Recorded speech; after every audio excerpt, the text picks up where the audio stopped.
This conference will now be recorded. AGUA SUD regular call meeting of June 3rd, 2021 at 6:03 p.m. Item number 1, call to order. Ivan Sotoval. Present. Maribel Diaz. Present. Esmeralda Solis. Present. Dwight Loya. Absent. Cesar Rodriguez. Absent. Adolfo Arriaga. Absent.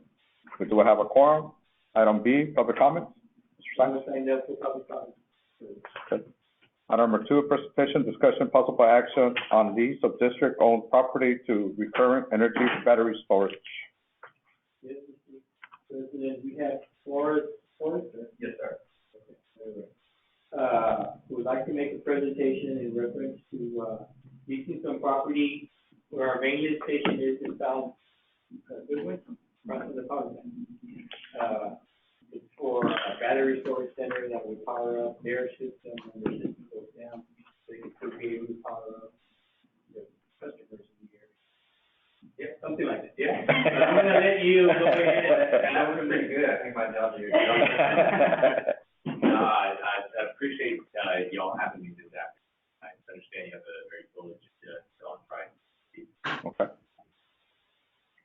We have a couple of slides to refer to. But what I was hoping to do was to tell you a little bit more about the capabilities of the battery, kind of what we're thinking here, and how we can potentially work together to find something that would be of interest to you and us and to you as well. Okay. So if it's possible on your slide to the second slide.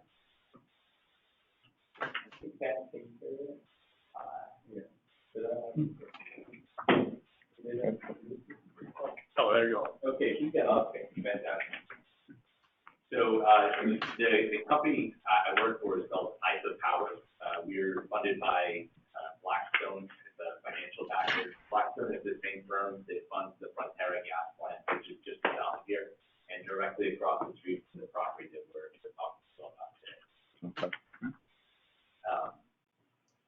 Unlike the gas plant, the group that I'm with develops battery energy storage. It's basically the same type of batteries that's in your cell phone or your laptop. It's just a lot more of them. We build tractor trailers worth of them, and then put about 100 tractor trailers together. And this can help keep the grid online. Have situations like we did back in February. You know, We got affected. Not fun, right? Nope. You know, we're not going to keep by ourselves. We're not going to keep the grid up for 3 days, but we can help be part of the solution. That's what we like. You know, what's in it for y'all? My understanding is that piece of land, you know, there's some prior plans for it, but it's currently underutilized, especially south in the ditch. We can offer you a premium price for that under a lease arrangement. We're not talking about taking up a lot of space, about 5 acres worth. We have a very flexible footprint. Rearrange it if you've got, I saw this map here, for example, if there's a water line that cuts through there, we can scoot over to the side, it can be a rectangle in footprint, it can be a square, and we're very dynamic how we configure the footprint. We're talking about, you know, what is relatively long term, 10 years, but we'd like to get out to 20 plus years if possible. So we're talking about making a commitment. And, you know, good for the economy, not only, you know, in terms of lease price, but there's a substantial property tax involved in the project as well. We think we're a pretty good neighbor, just being a quiet operator, low impact, low visual, in the cross the power line. We think we're a good neighbor.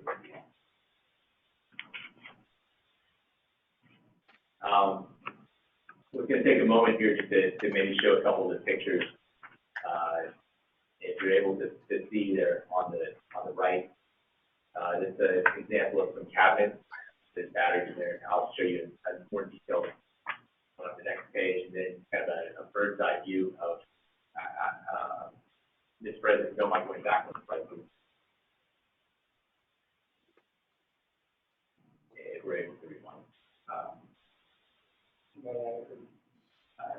Sam, could you go back one slide? Two steps. Two slides. Thank you. And the picture there on the bottom is a bird's eye view. I mentioned, up to 100 trailers put together. That's kind of what it looks like. And again, what are we doing? We're charging these batteries up and creating the flow demand in order to be able to help supply energy to the grid when it's needed the most. Kind of like you would charge your phone at night and then discharge it through the same thing. Okay, next slide, please. Just a little bit more tactical pictures, like what's behind the cabinets. It's not a magic box. It's racks that have batteries and inverter computers. It's just how it's all wired together. I'm not an engineer, so I'm not going to embarrass myself by trying to. At least you're being honest. Next slide, please. Just reiterating, it's relatively minimal impact, on the neighborhood and the community. It uses, I know you're trying to sell water, it uses very little water, actually. No, we're not burning anything, so there's no pollution. It's very short, we're talking 12 feet high at most. It's quiet at the perimeter. And there's a whole fire protection team to make sure that that's not an issue. And then in terms of traffic, there would be traffic while it's under construction, but after that, it's pretty self-maintaining with just a couple of places, like a regular electric substation. So on to the next slide.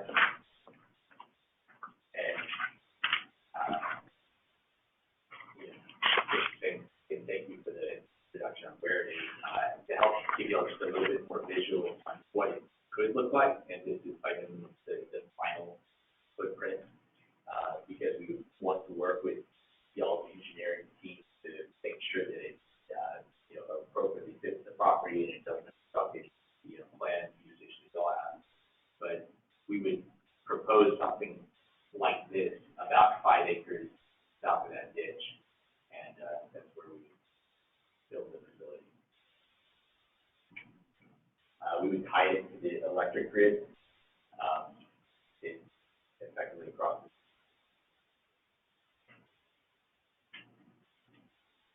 Your questions, thank you. Yeah, I think we're ready for any questions you might have on the next slide.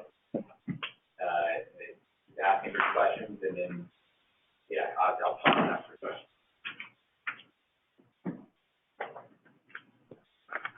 Well, we're not going to go into the appendix here. I'll just say what we were hoping to do is ask for your consideration to work together to explore this a little bit further and to discuss some of the commercial terms.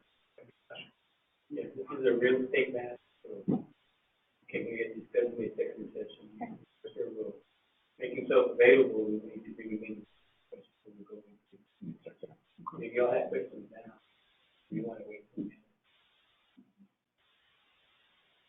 Okay. No questions right now. There we go. Okay. Well, thank you very much for allowing me to do this presentation. I really appreciate your time. Okay. Thank you. Thank you.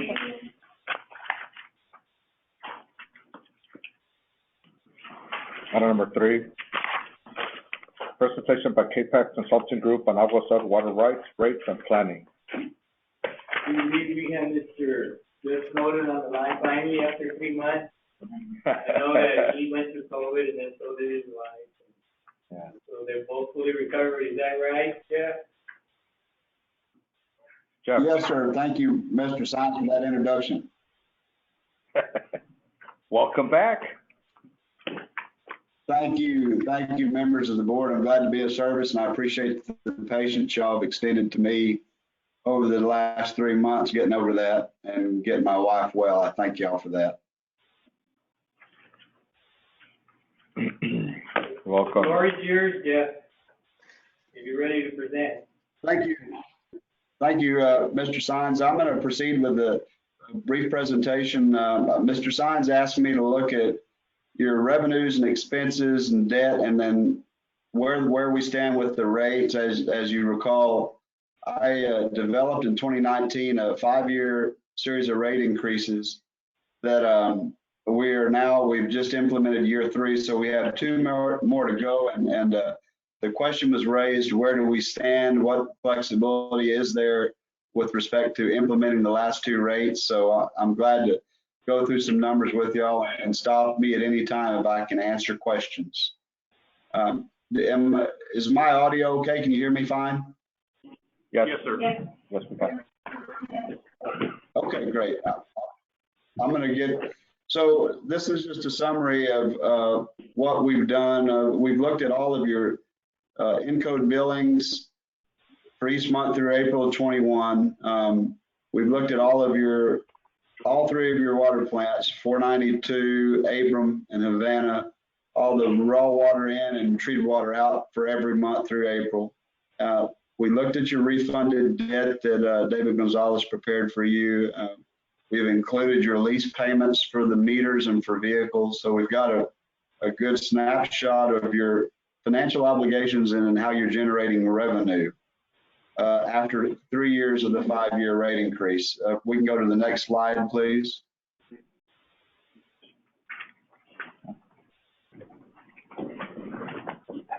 This is just a quick depiction of where we stand on accounts. What you can see here is we're adding roughly 246 water accounts each year. We're up to 16,632. And we had a drop off in Lifeline last year from November to December of 20, and I'm working with Crystal to figure out how we lost about 75 accounts there. So we're going to identify what happened to those. But overall, we've had very strong growth, on average 1.8% or 240 accounts on the water side. On the sewer side, of course, we have the new accounts coming online that are discharging to Mission. And you can see there where we went from 1,500 accounts at the end of fiscal year 20, and we're just 4 months into 21, and we're already to 1,865. So we added 365 just in 4 months. We anticipate adding a full 1,000 for this year, and then 800 for the following year, and then we expect more the following year in 2023. But what we can demonstrate is we got robust growth, which helps our revenue. And I'll move on to the next slide. Jeff, on this one real quick on wastewater, I see residential, that includes Sullivan and that includes the new accounts for Palmview? That's exactly right. It sure does. They're all built into the residential line item. Now, the Palmview non-residential, those are strictly commercial in Palmview that get the commercial rate. I've broken those out separately.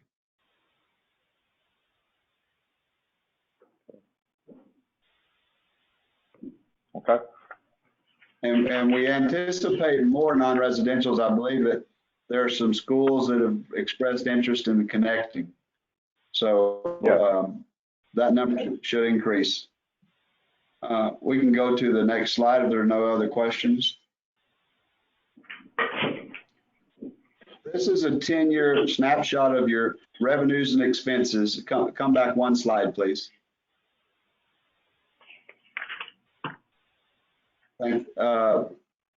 Go to slide 4 there you go. So what you can see here is we have grown revenues very slowly by about 2% a year, which is about what we grow new accounts by. So we're adjusting rates in a very modest way, and we're growing accounts, and as a consequence, we're growing water sales revenue by about 2% a year. And you can see total operating revenues, we're targeted to hit 11.07 million this year, which is about a 3% growth. On the expense side, we're also growing expenses by about 3% a year. We've had some declines. Then we're also having some additions. As the board knows, we signed an agreement with Mission to treat all this new sewage flow, which is a charge of $1.45 a 1,000 gallons, which I'm forecasting should hit about 100,000 in expense this year and then 200,000 in expense next year. So although we're getting the benefit of the new revenue from these customers, we're also going to have to pay for the treatment, and that's built into the numbers. But the message in this slide is we're maintaining expense control and we're growing revenues. However, as all of you have observed, there's a lot of inflation that's going on right now, so we have to be cognizant of that for next year's budget when it's time to retain employees with salaries and pay chemicals and electricity and everything, all the pressures of increased costs. We have to be aware of that when we make decisions on our revenue. If there are no questions on this slide, I'll proceed to slide 5.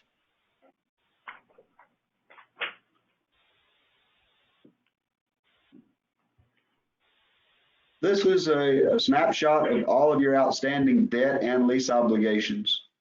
You can see what the original amount issued was $68.1 million. You've paid some of them down. The balance that will be outstanding at the end of December 31 of 2021 will be $44 million in debt, of which 35 roughly is for water, 9.2 is for sewer. So those are expenses that we have to brace for. And if you'll move to the next slide, if you'll look at the second column all the way to the right, total debt service. This is a key. $3.7 million is our debt service, and it will be that way through 2024 when it drops to 3.3 million.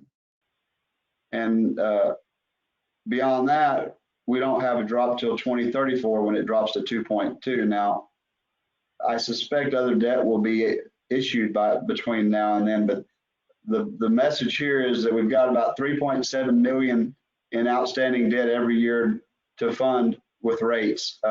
And I will include that of that 3.7 million, about 1,070,000 is connected to the lease program for the meter upgrade, which we'll discuss later tonight. But of the 3 million, you got 3.7 in debt and lease obligations, some of which are for a performance contract with meters. We can move to slide 7 unless I can answer any questions. Okay, slide 7. This is just one of the directives when we did the study in 19. We wanted to make sure that under no circumstances was residential subsidizing anyone else, and we can demonstrate that that's not the case. So in fiscal year end 20, residential provided 77% of the revenue to your system, and they used almost 83% of the water sold. So that they received, that's why they're in green, they received a slight subsidy, as did Lifeline. The provider of the subsidy was commercial. Commercial paid in 13% of the revenue and used 9% of the water, and which was consistent with what we had designed and implemented back in 2019. We've still got very competitive commercial rates, but we did everything we could to try and take some of the burden off residential, and this is a prime example of that. If there's no questions, I'll proceed to slide 8.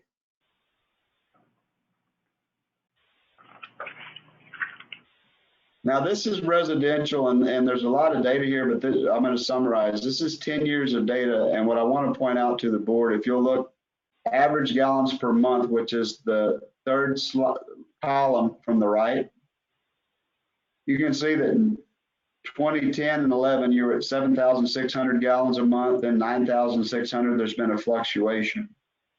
Now, if I go down to fiscal year 18, 19, and 20, 7,600, 7,900, and 8,400.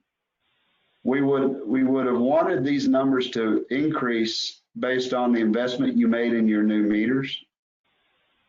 We have not observed that based on the billing, and I also did the first 4 months of 2021, and I did not observe additional metered sales in that period either. But what we can demonstrate here is we've got consistent growth, and our average revenue per account, we're at $38.58 a month. In 2020, we've grown that by about 1.5% a year, very modest. We get about $4.56 per 1,000 gallons for our water. And that's if you take the total water sales and divide by the total revenue. So that blends in minimum charges and everything. If you'll move to the next slide, please, slide 9. Same data for commercial. And what I'll bring your attention to here is we don't have an increase. We've got new meters, and we made some assumptions on those new meters. Well, there were some, I didn't make some assumptions. I saw in the PSI contract, there were some assumptions made with respect to how much more water you would sell. And so I was looking at commercial specifically to see if you did sell more water. I did not find that you did. So you sold about 17,000 gallons per account per month in 2010. 2020, about 16,364. So we've got a flat line on our consumption through the meter. We're growing revenue slightly right now. 2020, we collected about $115 per month per commercial connection. 843 of 2020. We can go to slide 10, please. So this is our forecast cash flow under adopted rates. Adopted rates meaning what will our cash flow look like if we continue with the 5-year rate plan, which would mean that we raise rates in 2022 and 23. And if you'll look at the fiscal year end balance, you'll see that 2021, I'm being very conservative. It's going to be a lean year, but there could be a strong recovery in a dry summer, which would change that. But I'm showing that you'll end the year with about $700,000 in free cash flow, and that's before you fund capital projects. Each year, your staff submits a project list. Some of the projects are funded by debt, some by grants, and some by cash. So the cash being from rates. So in 2021, you've got about $700,000 to fund projects with. In 2022, I'm on the very bottom row of fiscal year end balance. You'll have about 1.2 million, and in 2023, it'll be about 1.6 million if the proposed rates are implemented. Now, let's talk about those rates. If we can go to slide 11. This is your cash flow if you choose not to implement the rates. And you can see 2021 is already done. You've already implemented the rates, but for 2022, instead of 1.2 million, you'll generate about $1,030,000. So it's about $180,000 less. And in 2023, instead of 1.6 million, you'll generate 1,124,000. It's about 475,000 less. So it gives you a very clear picture on the ramifications, what the impact of those rates are. And then if you go to slide, that includes that our sewer system is 100% up and running, correct or no? That is correct. This is all encompassing, Mr. Chairman. So this reflects all of your water and sewer customers, as well as your forecast new sewer customers. Okay. And what's your calculated customers for wastewater by, I guess, 2022? Do we have that number? Yes, Yeah, you mentioned. yes, sir, we do. We'll get another 1,000 this year and then another 800 next year. And then we'll be complete with all the connections. And that's not including commercial. We're just talking about residential. Just residential, based on, we have, on the county. That's right. We've left commercial off. Okay. So the commercial will be extra revenue for us. That's not included in this rate study. Exactly right. That would be icing on the cake. But what we have planned for is roughly 2,000 new customers to come online. And as a reminder of the rates that we've adopted that are remaining, if you'll go to slide 12, what was adopted and how that would impact the average customer. Next year, it would, for a 5,000, I'm gonna do a blend of the 5 and 10,000 gallon because the average customer uses about 7,500 to 8,000. So the average impact would be about $1.60 on the average monthly bill for residential this year, or I should say for January of 22, and about $1, closer to $2 if you implemented the one in January of 23. Okay, so in my mind, very modest rate increases. I also provided what the lifeline rates adjustments that have been adopted are. Very, very modest also, but you'll see that the board has extended a significant discount of about $10 a month to lifeline customers. So, and the rates that you've adopted maintain that $10 savings. So that's the planned rate increase. If you'll move to slide 13, this is the rate increase adopted for commercial. So for commercial accounts, they're using about 16,000 gallons. Whereas their rate increase would represent about $6 a month in January 21 and another $6 in January 22 and another $6 in January 23. So very modest. You would still have very competitive commercial rates. We can move to slide 14. I can address summarize what I've just discussed. Your expenses, I looked at your adopted budget and then what your actual numbers were last year. Your expenses have grown less than what I forecast back in 2019. That's due to two things. Number one, control of the budget.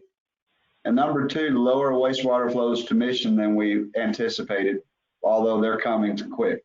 So, but where our expenses are less, that's a good thing. Up to through 2021, first 4 months, you've added 445 new sewer accounts. Your staff anticipates you'll do another 553 the remainder of the year. So that'd be about 1,000. And then 1,000 more in 2022. And I'm estimating another 400 in 2023. Okay, so that's what my model, what the numbers that I've built in and estimated. I've got a couple of last comments, which is we had some discussions offline regarding your cash position and funding operations, and you might consider a policy for the funding and replenishment of reserve accounts. Most of my clients have a board adopted policy, for example, for operation and maintenance, where they say we're going to keep 90 days in O&M reserve, which for you would be $1.8 million. We're going to fund that reserve up over a certain time period, and in the event we have to ever tap it, we're going to formally adopt a replenishment program that says no longer than 6 months after we tap it, we will replenish it fully. And I've got clients that do that for capital outlays, for water line replacements, sewer lines, water plant maintenance and upgrades, membrane filter purchases, you name it, there's reserves that you can consider. And I want to offer that to you as a consideration. If you're concerned about your liquidity and about making sure you've got cash to pay the bills and fund your objectives. That's the end of my prepared statements, and I'm glad to answer questions from anyone. And thank y'all again. Jeff, I know Juan, you're here. On our reserves at the end of the year, we're putting aside a certain percentage into reserves. Yeah, we made some leases, right? Of leases, we have different leases. So every month we try to set up based on our cash. So based on our cash flow, every month we transfer it every month, but we don't go by lease. But is that for payments or that's for reserve? Oh, no, that's for the reserve. Okay. Yeah, and if you look at your reserve, every month we do it. In fact, it's due by the 10th each month. So if you CWB, every single month at the end of the month we make that transfer. That's what, that's the story number one. leases and all those ones, we just take on our cash flow, we just make, transfer for them. Okay. Yes, and in reviewing your audit, it appears you've got plenty of liquidity, cash in the bank. I just wanted to address if there were any concerns. A lot of utilities, they've got a specific reserve for operations and maintenance and a specific reserve for plant closure and decommissioning, and they just fund those over time. And then when it's time for the money, you've got it in that reserve. And I just wanted to provide you that example. And for this year, we already implemented the additional 25 cents. Is that correct, Jeff? Yes, sir. I We're still pending for this reviewed year. No, sir. I believe that the 2021 rates have been implemented into Encode. So they haven't. So it's only been twice. We've only done the first 2 years. The first 2 years. So when is, It's due whenever, we get authorization to do it. We were going over our fee structure and all that. And we were gonna have this presentation yes, before we decided whether we wanted to implement. Okay. It was always, the motion was made to incorporate the new rate. It was also part of the motion to analyze it after 2 years. 2 years, And that's correct. what we're doing. I remember that part. The ordinance stated that was adopted stated that the new rates would have been effective January 1 of 21. Yes. Yeah, that's all I was asking because Right. he's going by January the 1st on 2022 and 2023. Right. Well, We're all, it was all part of the, not to do it unless we knew our numbers. okay. So now that we got our numbers, it's a matter of whether we want to still implement it or we stay where we're at and not increase it. So Jeff, your recommendation? My recommendation, and I acknowledge and appreciate that the board looks for every opportunity to give your ratepayers a break, and I think you've demonstrated that you've done that with modest rate increases, but based on the inflationary pressures that everyone's going through, I think that, and it's such a modest rate increase, my recommendation is that you continue and stay the course with a 5-year series and pass along those final 2 rate increases to your customers. Which is, as you mentioned, as a residential, we would increase by what, $1? Yes?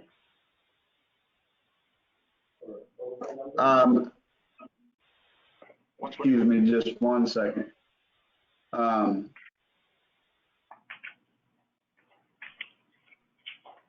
Residential, the impact of the increase would be for next year would be roughly $1.60.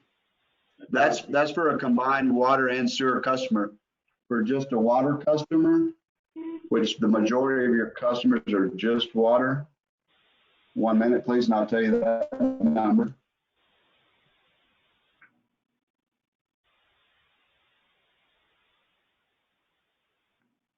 Would be 81 cents.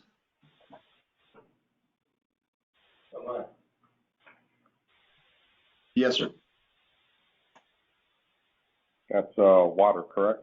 Just water. Water. We don't have sewage.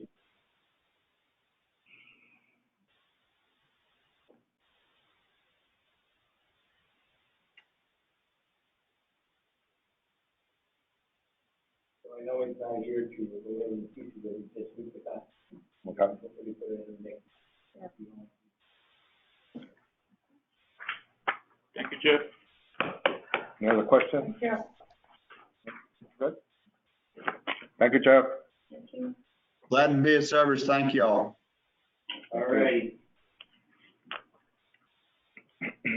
Item number 4, discussion possible action on a non-standard service agreement for water service to be submitted to Cuevitas Properties LP for the cost related to water service for El Pinto Estates Phase 3 subdivision.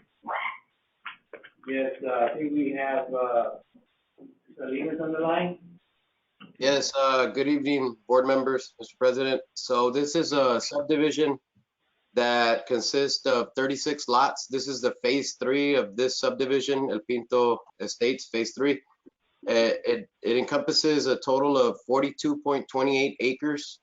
The property is located along the east side of El Pinto Road, approximately 75 feet north of Mesquite Street in Sullivan City, and we recommend approval.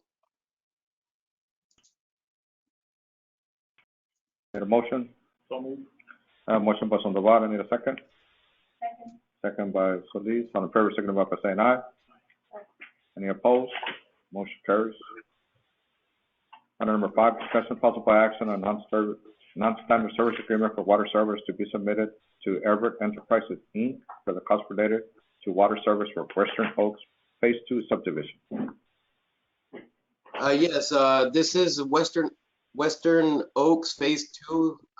This is basically the second phase to an original 30-acre subdivision. This subdivision in particular encompasses 10 acres. It consists of 15 residential lots, and the property is located along the west side of Abram Road, approximately 3/4 of a mile north of Mile 5 and Abram Road, and we also recommend approval. So moved. I have a motion by Sandoval, Second. second by Diaz. All in favor, signify by saying aye. Aye. Any opposed? Motion carries. Item number 6, discussion possible action to authorize general manager to advertise bid for construction of Mile 2 water line replacement mission interconnect.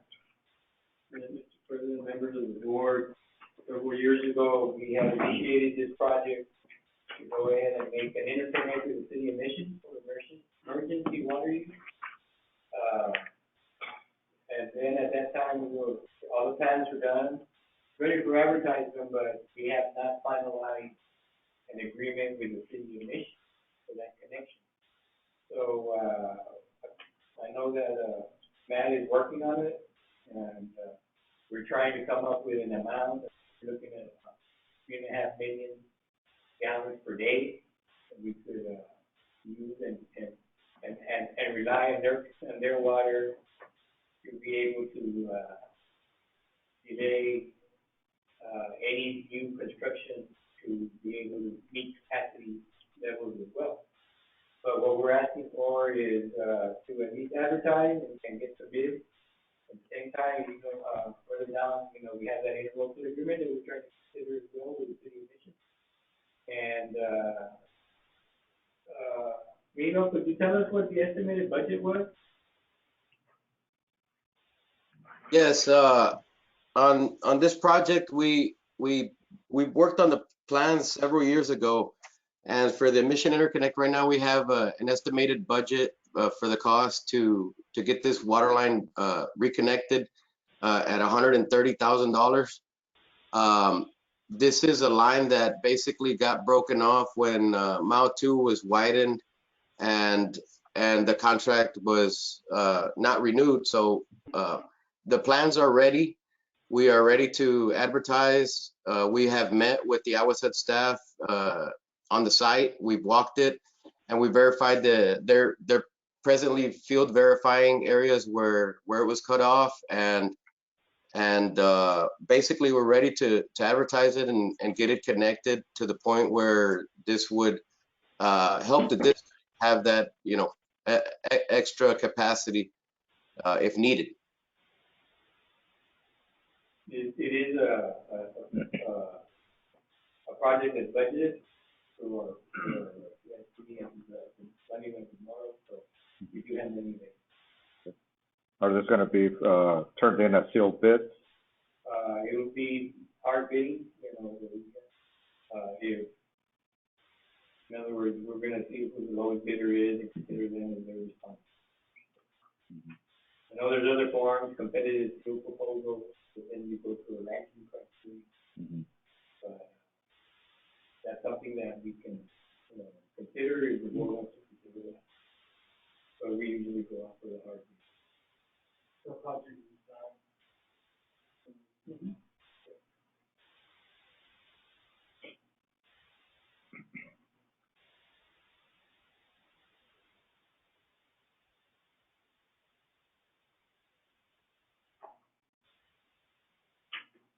Okay, I motion to authorize the general manager to advertise for bid for construction of mile 2 water line replacement mission interconnect. I have a motion by Sandoval, A second. and second by Diaz. All in favor, signify by saying aye. Aye. Any opposed? Motion carries. Item number 7, discuss the possible action on reimbursement agreement for Western Oak subdivision. Yes, Mr. President, members of the board, the subdivision that you just approved, item number 5, consists of, several acres, but if you go to item 7 and you look at, I think the third page or fourth page of that, other than that page, and it'll show where Western Oak subdivision is in this particular, 38, but they're going to extend a water line. And this water line will benefit another 90 acres if somebody wants to develop. So the developer is asking for a reimbursement agreement that if somebody does connect, because he did put in the line, that they get reimbursed, when somebody does connect. So, and it's based on the cost of the actual construction, which is the cost estimate right before that. And then you go by the acreage that potentially could connect to this line that was being placed on the developer, come up with a cost per acre for anybody that connects to it. If they develop 10 acres, they will pay their pro rata share. The rate is $1,270 per acre. So if somebody a 10-acre property connects, it would be $12,170. And that's because now they didn't have to put the water line in themselves. This is a request from the developer. Okay. So it's already done, but these agreements are performed there and executed there in McAllen and Mission, I believe, and then And these reimbursements would only be done at the time if somebody else comes in.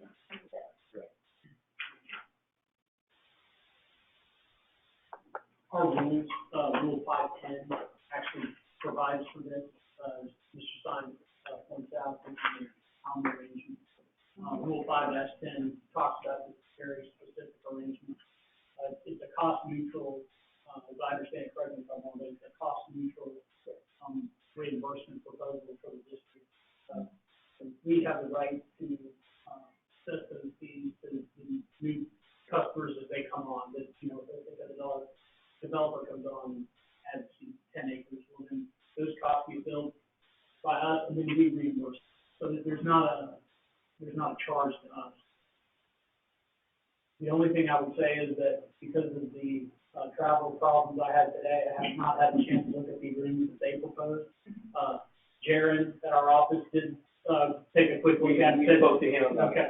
And I thought he would get a chance. It said it was in line with our rules. Okay. If the board is going to consider it, I would just request that the board approve the agreement, or that the board would consider approving the agreement to the extent legal determines consistent with all those rules. And then I'll review it and present to Mr. Stein. Discuss the rules and for signature.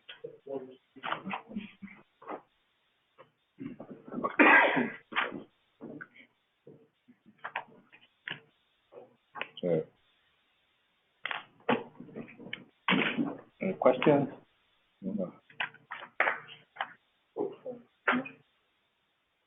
So I make a motion to approve the possible action of reimbursement agreement for Western Oak subdivision with the exception of following our rules, right? Yeah, that I will review their proposed And agreement that to make sure it complies with. our legal counsel will review. Typical. I have a motion by Diaz, second by Sandoval. All in favor, signify by saying aye. Aye. Any opposed? Motion carries. Item number 8, presentation by Jimmy Klausner and Sons regarding the liquidated damages for Palmview wastewater collection system phase 1, lift stations A2, F, G, and G7, project number 3. Yes, sir. The board, Project 3 of the Palmview Sewer project was, constructing 4 districts. Jimmy Talker and Sons was the contractor. Right before the, when a couple of years ago, there was liquidated damage in the ship, not only to them, but to other contractors. And then we just stopped so that we could help get them going. But I believe Mr. Talker would like to speak on behalf of trying to get the liquidated damages back. Okay. And we do have a retainage that's still there that we just received from the water department. Right now, it's just basically a presentation from the contract. And who's on? Who's on? It should be on JC. Or no? Mr. Cosner? Yes, sir. Okay, go ahead, we're ready for your presentation. Well, I'm Michael Klausner. I'm here with Bobby Klausner. We're representing Jimmy Klausner and Sons, and we just wanted to know what the what the status was on that final application for the retainage. I thought it was a presentation. Well, I thought it was a presentation too, but if that's the case, it's just something that We can discuss in we can executive session. discuss in executive session. Do you have a presentation why Well, we should be getting reimbursed for all the liquidated damages, or the thing is that we requested information to see what days we were being charged liquidated damages, and nobody's been able to give us that information. So we don't know what to present because nobody's told us exactly what days we're being charged liquidated damages on. Can we get that information from you? Well, all we can say is that, when the project was out of contract schedule, that's when liquidated damages were set. Well, can we find out which days, though, we're getting charged for liquidated damages? It was in the letters that you received every time you received the check. But that was the final. What about, so we're going to receive the retainage then? That is yet to be determined. When will that be determined? we have it in executive session for discussion with the board members. Okay, yeah, but we couldn't, like I said, we couldn't present because we don't know what days that were being assessed liquidated damages on it. We'd like to get that in writing if we could. Okay, we will follow up with a letter for them and document what's being recommended by the engineer that was the record. Okay, but are y'all going to be able to get us those days, exactly what days we're being charged liquidated damages? Yes. Okay, appreciate that. Thank you. Yes, sir. Okay. Okay.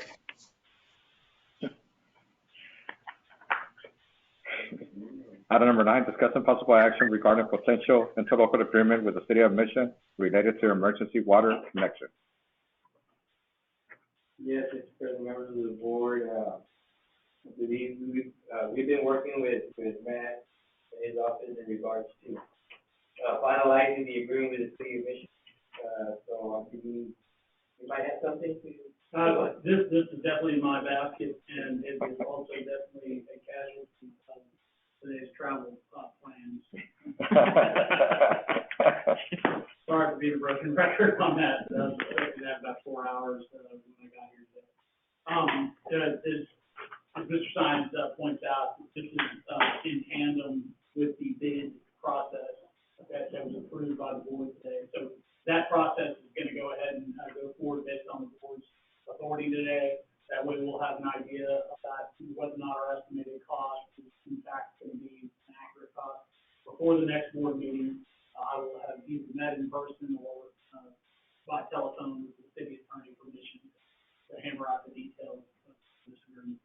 My apologies to the board for not having more of a better and more comprehensive answer today, but just can't tell you how to do it. I think we have some leeway because by the time we advertise and we get bids, we're looking at 60 days. We'll be able to have something for you. Do we table the item, or do we approve?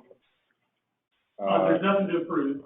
I don't have the terms there's been some discussion, Mr. Stein's been involved in that at points in the past, but really, the onus is on me and the burden is on me to have a discussion with them and have something presented to them. So please stare eagerly this direction and not that direction.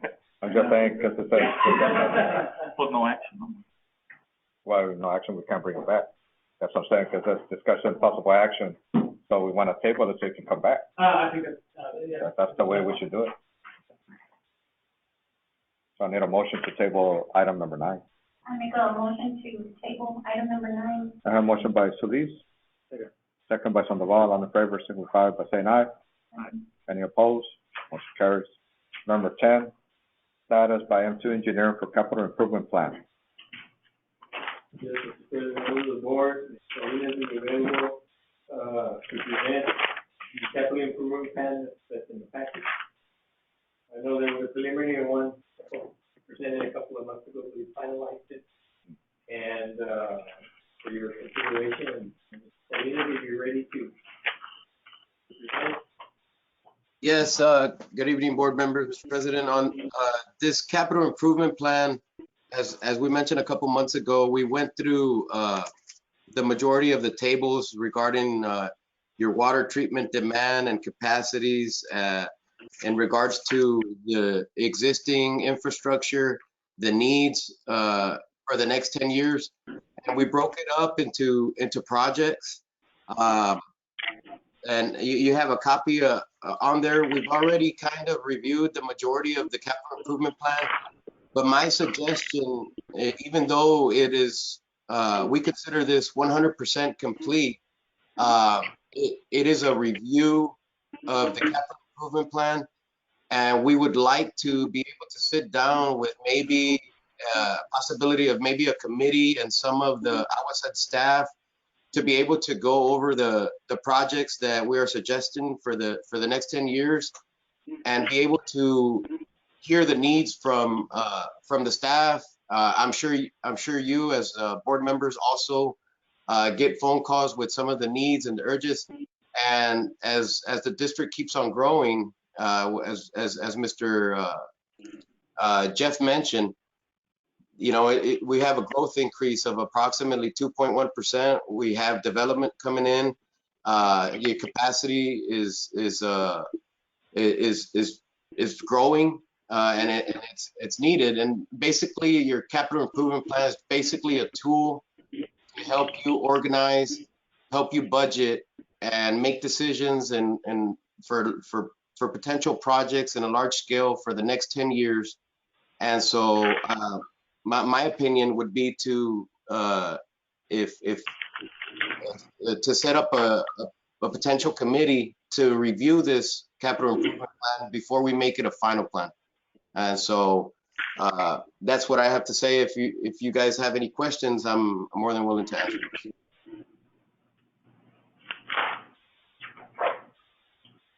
Some of these projects are already ongoing, correct? Correct. We have a couple of the widening projects that have been caused in result of the TxDOT widening of roads. One of the prime examples is Mile 3. That was an unbudgeted item. Mile 3 is being widened.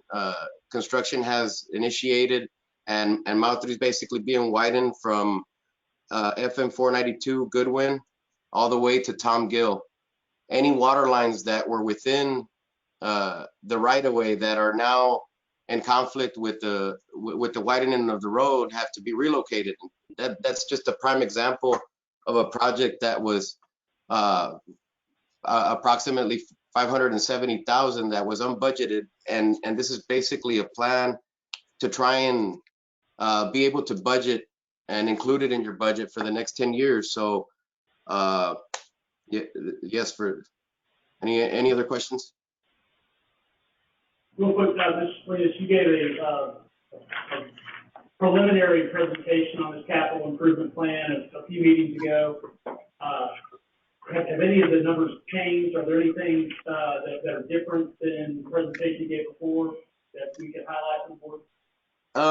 Yeah, so since we had started this this capital improvement plan in 2019. We have updated it from 2020 to 2030, but the growth rate has remained the same.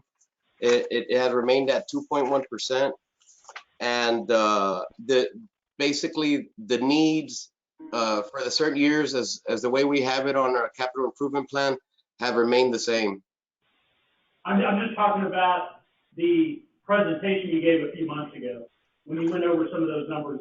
In other words, is this CIP that we have today have the same numbers and data as the one that you gave a preliminary presentation on a few months ago? Like I mentioned, the majority of the numbers remain the same, but we updated it because the previous one had starting at 2019. So we updated it to start at 2020. That is the only thing that. I got it. Yes, sir.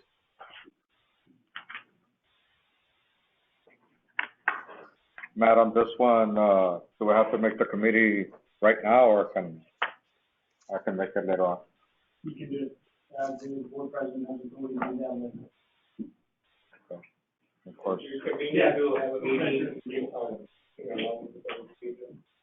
Okay, that way I can work whoever wants to be on the committee. Okay. Any other questions? Okay. Item number 11, General Manager's Report. Item A, April financials. Financials are attached. President, members of the board. We're still keeping in line with our budget. We're through April, a third of the year. So we're in a third of our operating revenue. We're at 1 point above a third of our expenses. There's a couple of those that are at the 50% range, but like on the insurance, every quarter, so we're covering this coming month already. So it'll come back down to where it should be after June. And then we've really been hard on our repairs and maintenance. So we've got some pumps go out, and obviously during the freeze we had that happen. We had to do some repairs. You know, one keeps coming in and telling me not to approve any repairs anymore, but What's going on? That's where we're at. So we still feel we're in line with the budget. Okay. We're in good. Good. Okay. Item B, Texas Water Development Board, Palmview Sanitary Sewer Improvement. Again, on this one, we're just trying to finalize the SureTech project. You know, this month we should be closing out the one we just discussed, which was the 507 project. So we would basically, and more was we would basically be done with 3 out of the 4 projects, hopefully by the end of the month. We're supposed to have substantial on a portion of it right there around the 8th area next week. That was on Tuesday?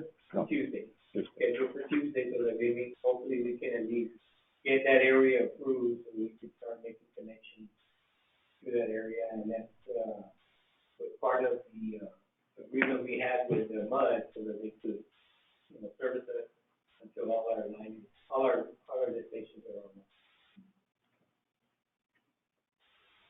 Any questions, comments? Item C, Net Bank Technical Assistance Agreements or hookups. Mr. Salinas?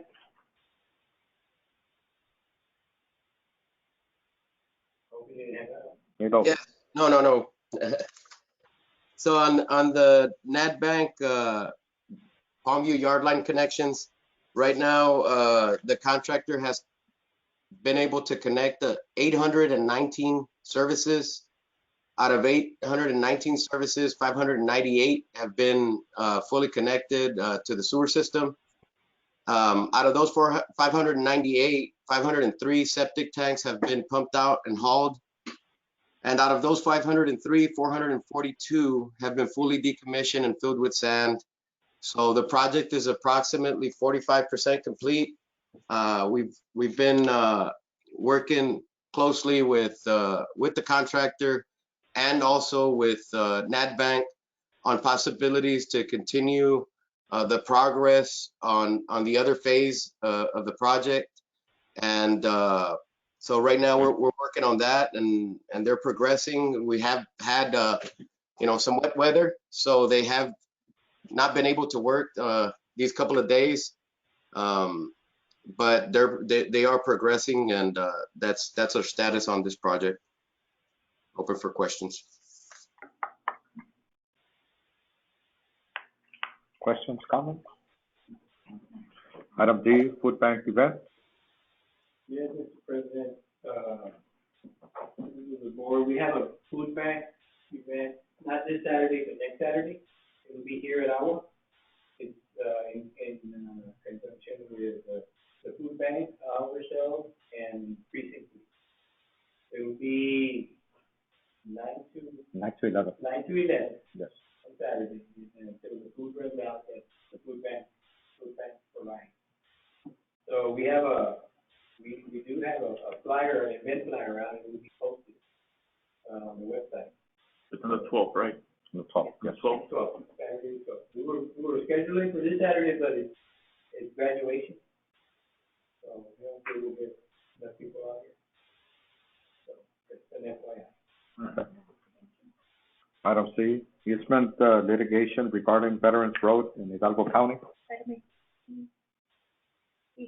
Oh, I don't know what it is. That's okay. Sorry. No, and this is, it's litigation. What we're basically trying to just inform you is that, Veterans Road is coming in to get widened in the City of Palmview. It extends from La Homa, where it is the improvements, all the way here to April Road. This is a pretty lengthy stretch. And just like we're doing on Mile 3, we're going to get hit with some waterline relocations as well. And right now we're trying to figure out how much that means. Once we get the full set of plans and determine what we need to move on waterline. Well, what the county is also trying to buy right away to widen this road. So when they buy right away from the owners, sometimes easements are in that property that they're buying, and some of those may be ours. So we're going to get, letters of condemnation, and if you put all the interested parties in there, and there's an easement there, well, they need to buy us another easement so that we can relocate it. So these are things that, most likely Mr. Tigrina will get delivered to him More on a regular basis. I don't know how many parts. But you're talking about over a mile of line and then street. So there's a lot of properties between La Homa and Abram. So, we just let you know that, this is happening right now. And we gotta, get Matt involved. He's been getting all the papers, and we get them from, 3 at a time or 4 at a time. When is this projected to start? My understanding is, 2020, late 22. That's what was discussed yesterday at the committee meeting. Yeah. That's what they had mentioned. Just a quick overview. So there's 3 current, we call them lawsuits that AGUA is a part of. I mean, technically we haven't been sued for any money, but just particularly for the couple of new board members. The essential process of this is that if a governmental entity is going to take property by eminent domain, they have to compensate the owner of that property. And that could be, in these cases, we're really talking about easements, so it's not like title to the property. Sometimes that's the case, but generally they're acquiring an easement to put a road or have a water line or a utility line or something like that. And so the government, first of all, there's a statutory process in property code. So, all right, you send out an offer letter to see if you can come to a mutual agreement. If you can't come to a mutual agreement, there's a few other steps you have to follow through. And then if the parties can't agree on a fair price, then a lawsuit gets filed by the government entity against the owner of that particular property. And the real purpose of that lawsuit is to have a committee or an arbitrator make a decision on what the fair market value of that easement is. times they find out, oh, wait a minute, AGUA also has an interest in this property, and we have an easement across it.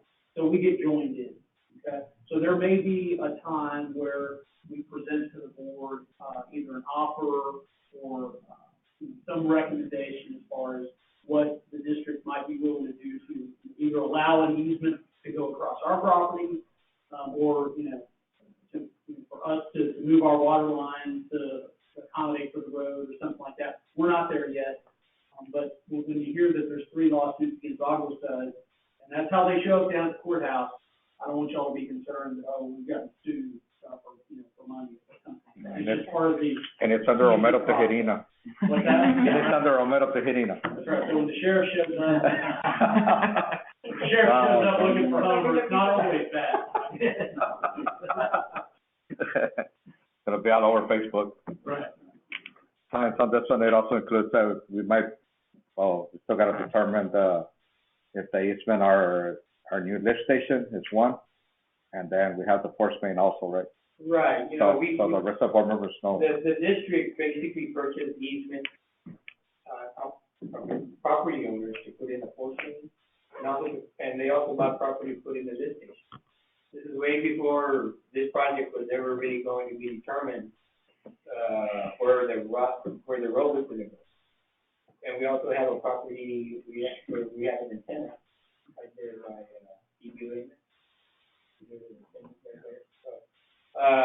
Once we get the final layout, if they need that property to widen that road, so they need to move it.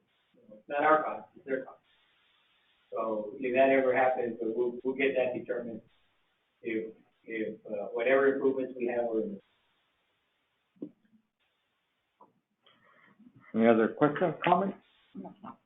No.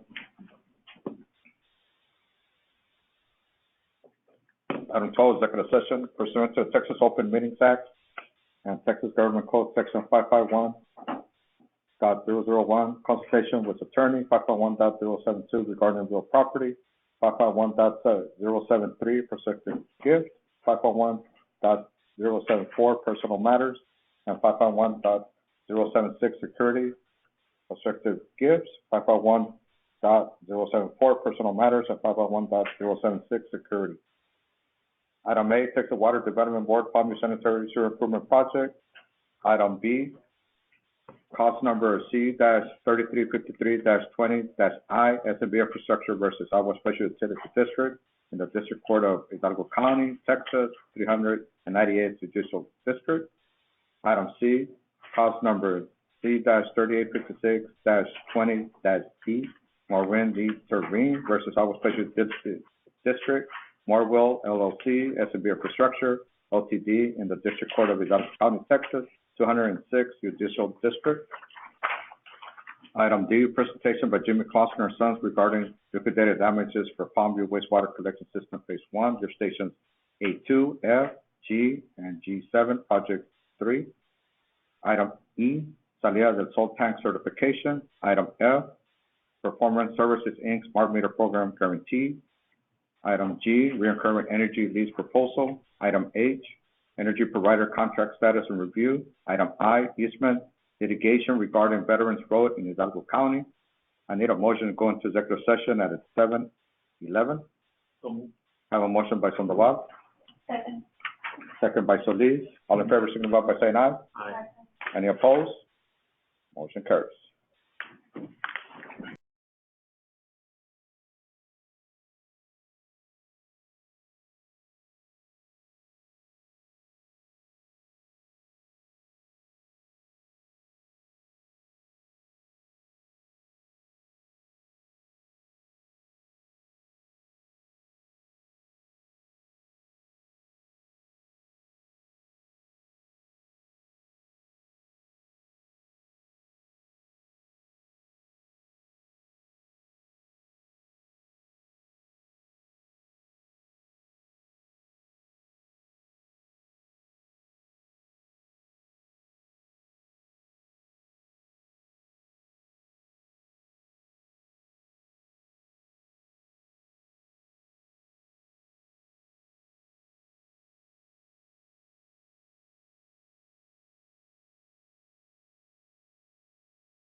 Okay. I need a motion to come out of executive session at 8:39. So move. I have a motion by Sandoval, Second. second by Diaz. All in favor, signify by saying aye. Aye. Any opposed? Motion carries.